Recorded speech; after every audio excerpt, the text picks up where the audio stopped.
to trapping. Copper turned the corner, lost the handle, gave it away.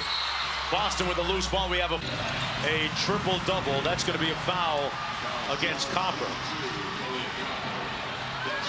And that's going to put Caitlin Clark at the free throw line. Second foul in the last 2 minutes. So Clark at the line. An 88% free throw shooter, Devin. You know what, Mark? This is where Phoenix has got to play with some poise, right? You got to take the emotion out of it and get. You cannot have game slippage right here. You have to execute. And guard without fouling. Obviously, Copper a little bit too physical there. Clark goes 1 for 2. And we're knotted at 78. Tibbetts makes the call. Cloud out top.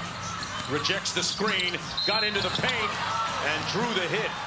Steadily, especially off ball in that area. Well, she's better at scheming, you know, and she understands that she has responsibility to tag on the weak side. And you got it. The schemes are much different at this level. That's part of the adjustment. There's nowhere to hide, right, Debbie? Not hiding. She brings it across against Copper. Phoenix up by 2. Smith with a good screen. Cunningham tag. Mitchell. Foul and 1! Mitchell classic that one. And a chance for Indiana to take the lead. We've been talking about poise of Phoenix, but how about take the lead? And they do. 1 point lead for the Fever. Cloud into the front court. Off the stagger. Griner inside. Got attention on the catch and got the foul. And still tied. Clark will bring it across. 1 minute to go. Smith with the screen. She goes it. Clark.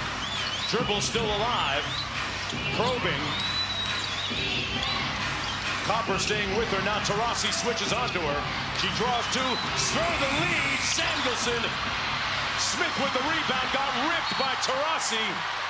We have a whistle. And a foul is going to go against Melissa Smith. Her 5th. Wow, Samuelson had a chance there, Debbie. Well, and Caitlin Clark goes right to Katie, says keep shooting, right? Because Katie Lou needs to have confidence right now. Taurasi has been in these situations so many times. I'm surprised Indiana didn't review that. And surprisingly left that on the front rim on the first one. 87% at the free throw line this season. For one of the greatest to ever do it, Diana Taurasi. Some say in the winter of her career, here's Boston. Mitchell for the lead. The mini committee at work. What a play by Christy Sides. You get Mitchell, the lefty, going left off a pin down action. And it's a fantastic piece of execution. Great call by Coach Sides here. Here comes the pin down. Mitchell to the left. Beautiful. Perfectly executed. So Phoenix using its remaining reset timeout. They advance it. Go for defensive substitutions here for Indiana, which you can substitute on a reset timeout. Cloud off the Griner screen, got the switch for the lead, comes off, loose ball, and the Fever have it. Got to get it over. Got to get it over. And we have a timeout to get it in against Griner. Clark fouled by Sutton. And that will put Caitlin Clark at the free throw line to help bring them a step closer to putting this game on ice. Even though she makes 2 here, potentially, it's still a 1-possession game. She missed 1 of her 2 free throws the last time at the line a few moments ago. 3 for 4 today from the strike. No more reset timeouts for Phoenix. Clark makes it a 2-point lead for the Fever.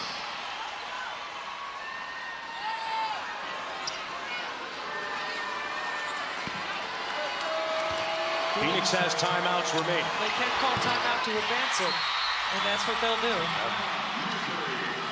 Caitlin Clark after the clutch free. Cloud gets it into Griner. Oh, and she boots it right to Wheeler. Oh, wow.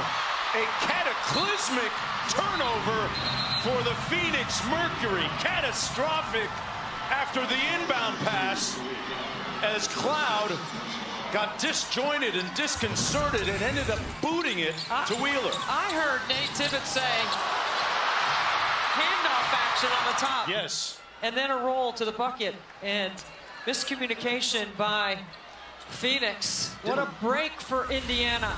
It didn't look like Griner was looking to hand it off at all. I don't think she was. And you heard the same thing that I did. It sounded like it was supposed to be a dribble handoff action. Instead, it'll be Kelsey Mitchell going to the free throw line as Copper commits her 6th foul, so her evening has ended. And what a second half it's been. Yes. For Kelsey? Mitchell. Absolutely, Mark. Incredible second half. After 0 for 3, 5 minutes, didn't play in the second quarter at all. And Christy Sides got her going early in the third. She came back like Lazarus, folks. I mean, she had played 5.5 minutes in that opening half, was 0 for 3. And here in the second half has been one of the catalysts to tip this in the Fever's favor. She's got 14 points.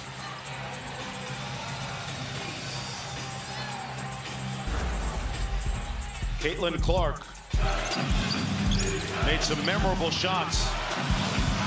Well, you mentioned the second half of Kelsey Mitchell. How about the second half of Caitlin Clark?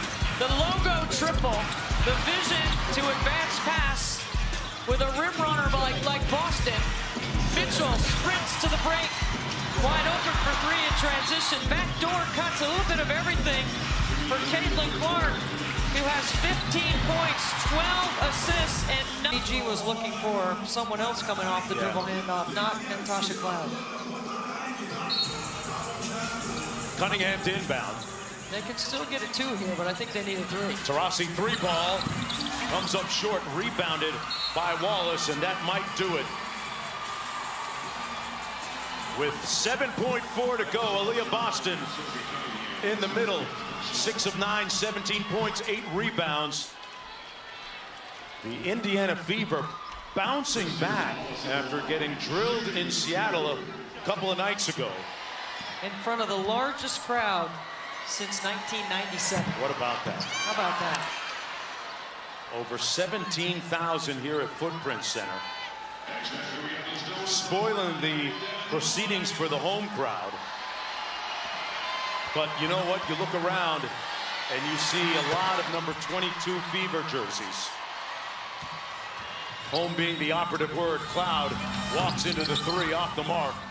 And that'll do it. The Indiana Fevers storm into the desert and win their first game against a team over 500.